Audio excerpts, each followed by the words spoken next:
So thanks everyone for making it on probably a busy Tuesday and what will be a busy next couple of weeks. My name is Jasmine Ringel. I'm a second year MPP.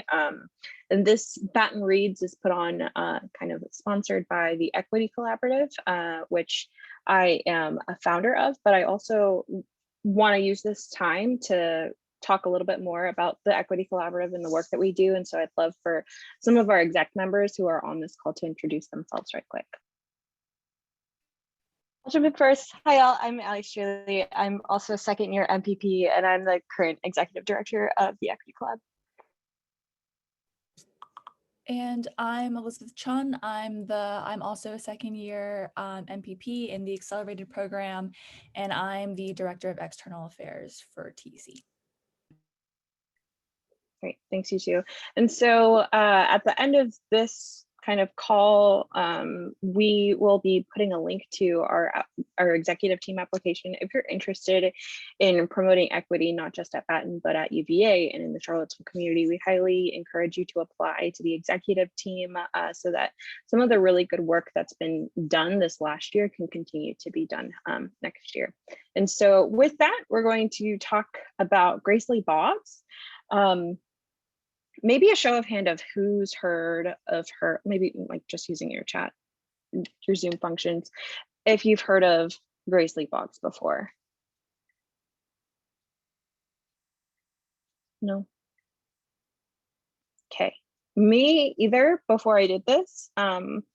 So doing this, it was a lot of fun, but also really rewarding to get to know about her life, and also just the ways in which now activists and people who do a lot of grassroots work kind of embrace her ideologies to make changes in their communities. And so I wanted to post this picture here because I don't know if Ali or Elizabeth or anyone who's been in Rouse remember these paintings on the other side of the wall in the lobby. And I don't know if she was specifically featured there, but I do know that this is the same style. It's by Robert Shetterly, Americans Who Tell the Truth. And it's like activists and really famous icons within our American culture with their like famous quotes. And so that's kind of gonna be our reflection activity today, is reflecting on some of her quotes. But just to give you an overview of who Grace Lee Boggs was, she was an activist, a feminist, a writer, philosopher, an environmentalist, everything above. She was the daughter of Chinese immigrants, and her activism began in Chicago, where she was involved in the tenants' rights, movement for tenants' rights, Workers' Party, and then in 1941, the March on Washington. She was primarily Detroit-based and worked on some civil rights and Black Power movement activities there. In 1979, she organized the National Organization for an American Revolution.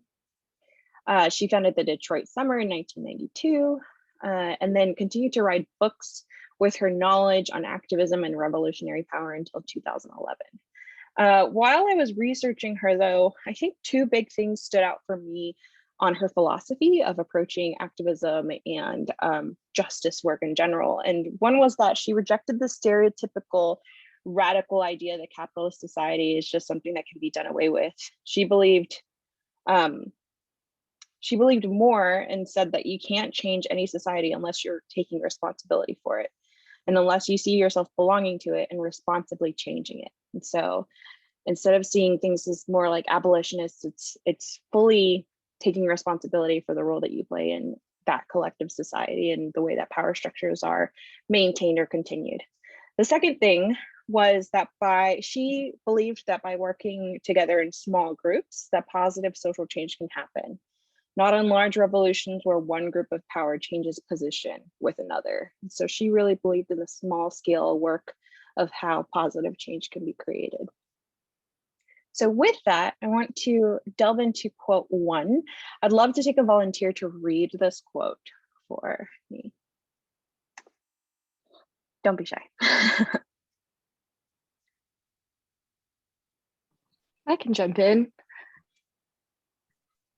Go for it. Okay, quote one. People are aware that they cannot continue in the same old way, but are immobilized because they cannot imagine an alternative. We need a vision that recognizes that we are at one of the greatest turning points in American history when the survival of our planet and the restoration of our humanity require a great sea change in our ecological, economic, political, and spiritual values. Thanks, Allie.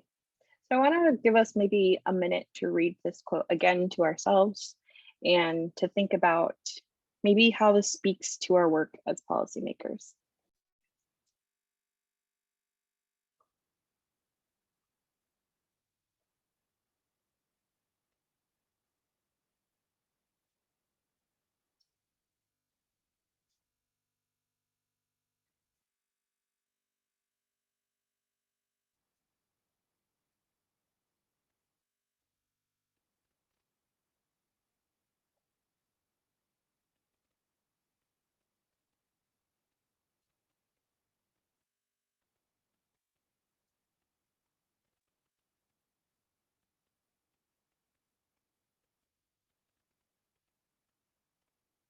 Does anyone have any thoughts on this quote specifically? Kind of what comes to your head first? How does it speak to you? What specific parts of it maybe jump out more than others?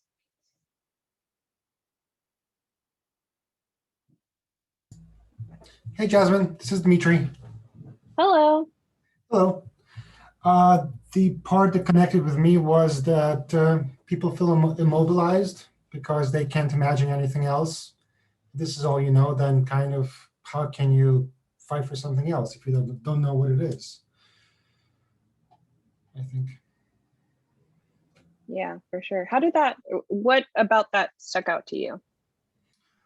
I think we're all told that we need to do something different and then we need to make a change, but what does that really mean, right? Like, what are you supposed to do? So it's hard to find that one thing to do if you're not really sure, or if you're like, well, maybe we'll figure out and then we'll all kind of do it, but nobody actually does something. It might be similar to that kind of effect that a bunch of people are standing around a crime and everybody feels the next person is going to call the police kind of thing. So I feel like it's like that. Everybody thinks it's somebody else's responsibility. Yeah, that's a really great observation. Charlie? Hi. Yeah. I'm a big fan of Grace Lee Boggs. I wrote a paper about her book co-written with her husband, Revolution and Evolution in the 21st Century, in undergrad. And I think when I see this quote, I'm thinking about it in the context of her philosophical work, which is, I think, the way that she thought about social change is very different than the way that current social movements think about social change. So I think that we have a way more decentralized model of looking at how change is manifested. So, for example, like the movement for Black Lives has the general principle of Black Lives Matter.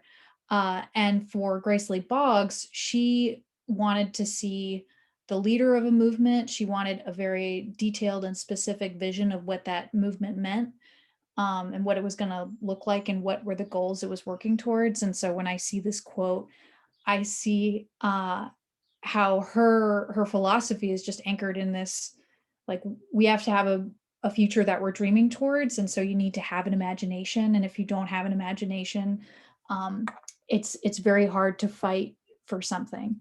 And it's so interesting to see how different, or how her philosophy contrasts with current social movements, because I think because they're more decentralized, our imagination, we're being challenged to have even bigger imaginations. So it's too bad that she's not still with us, because I think it would be really interesting to hear what her thoughts were. Yeah, I agree. Thank you, Charlie. Anyone else have any thoughts about this quote?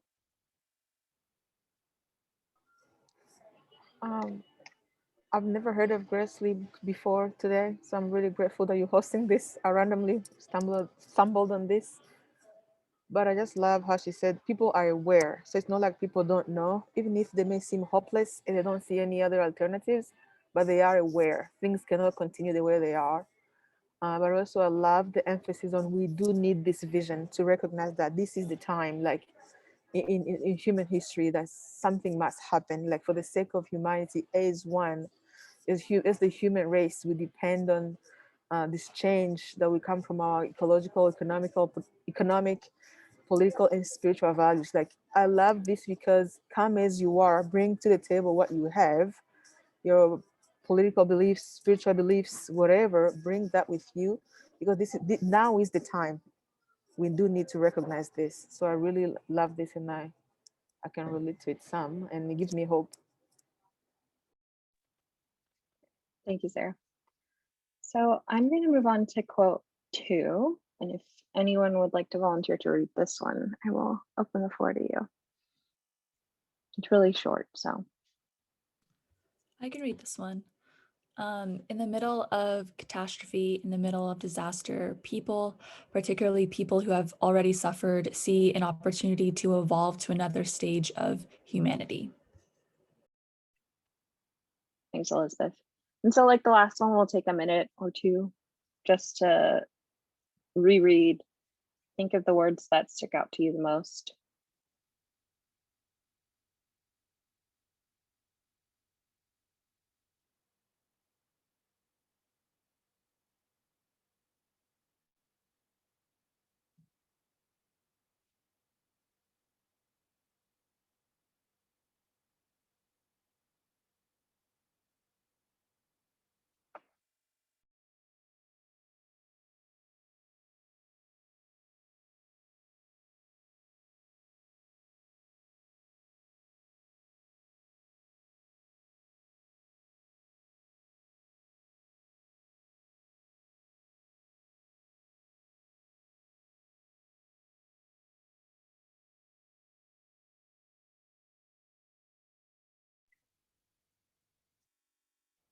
So does anyone have any initial thoughts about this quote specifically? I think it takes a different tone from the last one.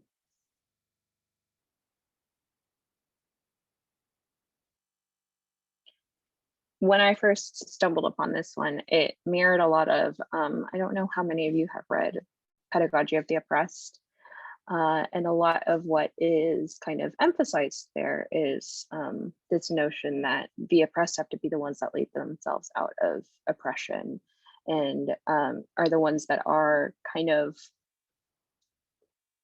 will lead to collective humanity. And so this really kind of mirrors that for me, but I was also wondering, does catastrophe have to exist in order for us to evolve? And what might this mean for us as leaders?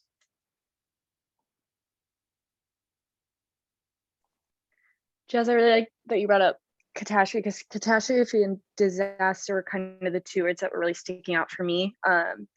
Similarly, and I haven't read the book you referenced, but similarly to the way you were describing that it's often those oppressed groups that have to fight for change, the impetus often also falls on those groups to like help define catastrophes and disasters for others that don't necessarily understand that it's a catastrophe or a disaster. So I think like the definition of what a catastrophe or disaster is like what's inherently interesting to me about this, and I feel like can be seen and applied in a lot of different ways now too. Yeah, thanks, Allie. Elizabeth? Yeah, I was just gonna say this quote kind of made me think about like what you said, Jasmine, actually wasn't the first thing that came to mind, even though I totally think it's true. I feel like the flip side to the oppressed leading themselves to like liberation or this next stage of humanity is that the people that are in power are the people that hold a hegemonic stance in society don't experience this catastrophe, and so they stay in the status quo and feel like they don't need to evolve or don't need to do anything to move society forward. And I feel like that's a barrier that needs to be overcome. which is sort of what this made me think of first, which was interesting. And I don't know, maybe it's just like a different perspective. No, I think that's a great perspective. Dimitri?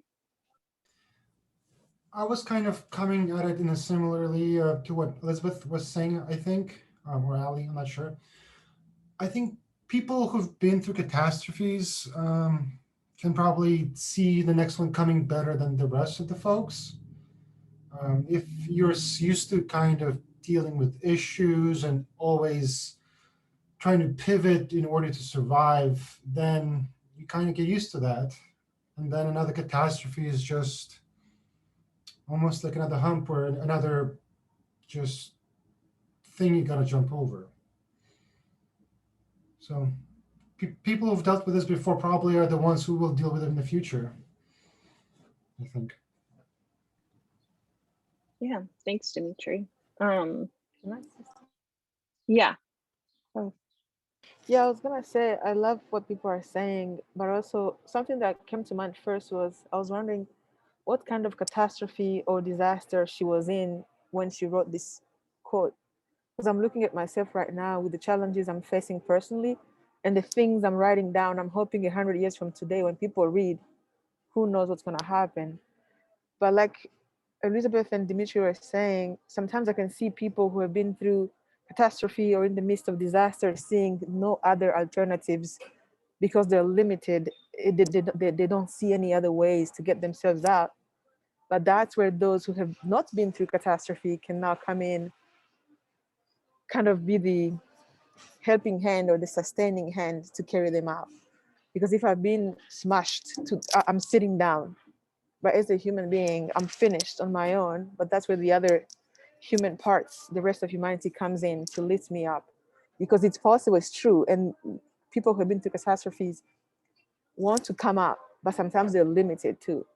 So I'm wondering what was she going to in particular that caused her to have this level of hope, to know that those who have suffered, like in the midst of disaster, you can still hope for another stage. So that's the first thing that came to mind. Yeah. Well, thank you all for your thoughts and your reflections on this quote. I think that obviously the way that you look at the power structures that be, or how you envision, or how your own philosophy of making change, where that comes from, gives you different perspectives on this quote. And so I really appreciate everyone kind of bringing this to the table here. And so I know I only have about 10 minutes left with you. So I wanted to give you kind of my favorite quote from Grace Lee Boggs, which I'll read so I don't have to make anybody else volunteer. It says, "Love isn't about what we did yesterday. It's about what we do today and tomorrow and the day after." And so I'll give us a couple of seconds to think about this. It's a really short quote. But really, I'd love us to focus here on how love is almost a radical notion, and it's almost synonymous with joy, which is also now seeming to be either a radical display or a radical form of existence, especially for people of color, underrepresented communities, where we find love and joy and happiness to be resistant against catastrophes, disasters, oppression.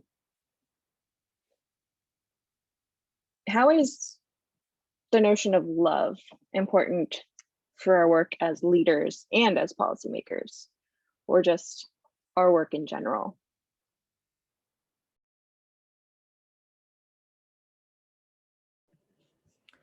For me, the first thing that came to mind for in terms of like using love as a leader or as a policymaker is, I guess, from a very like technical stance of viewing policy issues through an asset lens rather than like a deficiency lens. Like, it's not that this community, there's something wrong with them.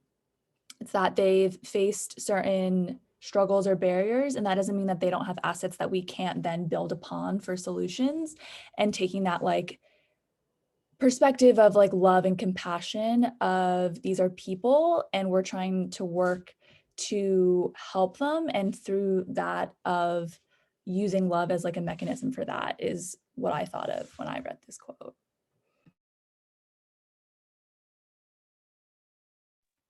Yeah, thanks, Elizabeth. It's a good example. I think I really like this quote because I think it also gives, I think Sarah and maybe Dimitri were talking about hope. And I think this also gives grace in a sense that like no policymaker, no person is perfect, but if you can like commit to portraying and living out love every day from there on out, like there is room for growth and there's hope and there is room for progress. So I think in some ways this kind of acknowledges the imperfections of people in society, but also the potential for tomorrow to be a better day, and for us all to continue to evolve to be better people.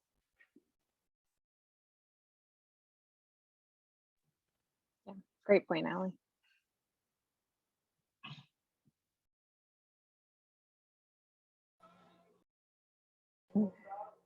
Jasmine, I respect you for loving this quote. Like, frankly, my name at birth means grace. So I just love that she's saying, for me, my point was going to say, love never fails.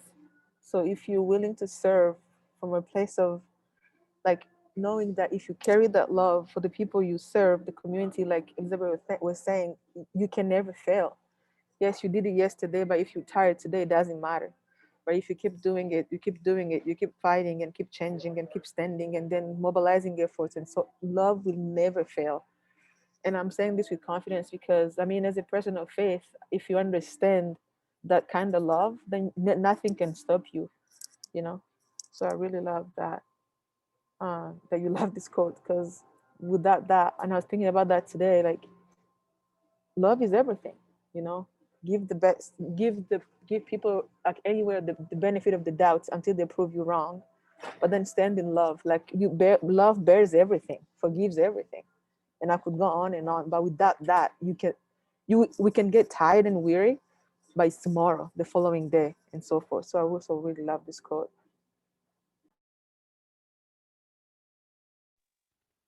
Yeah, thank you, Sarah. And I will let anyone else speak, but I think that will lead us to my final slide, and it's just maybe coming together and talking about how we plan to spread love and joy.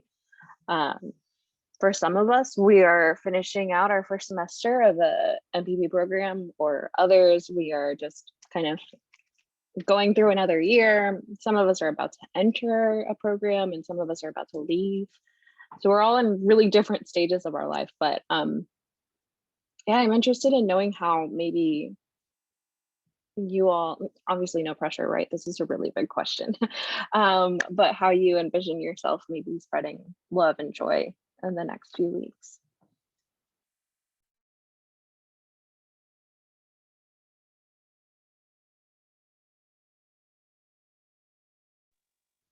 Personally, for me, I'll start. I really look forward to not so much having final conversations, but having wrap up conversations with some of the folks that I've been mentoring throughout the last 2 years, and letting them know that it's still an open line of communication. Just because I leave doesn't mean that they can't rely on me as someone that can give them love, give them support in their trying times. And so I look forward to doing that.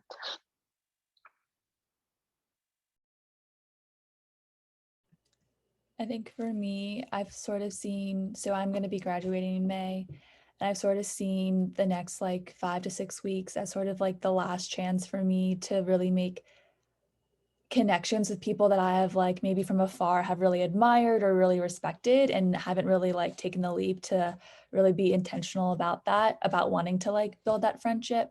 So taking this time to really, extend an open hand and open up a conversation, and make more connections with people that I might not see for a very long time or ever. And so, last chance, and spreading that.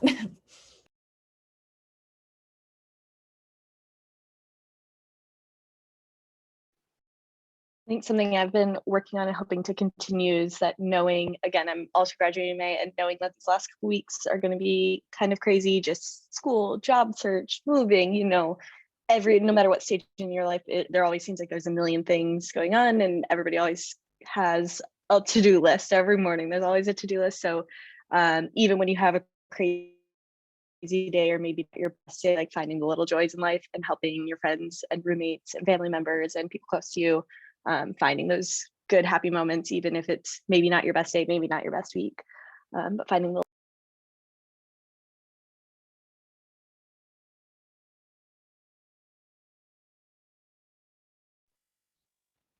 yeah, Allie has mugs that always make my day.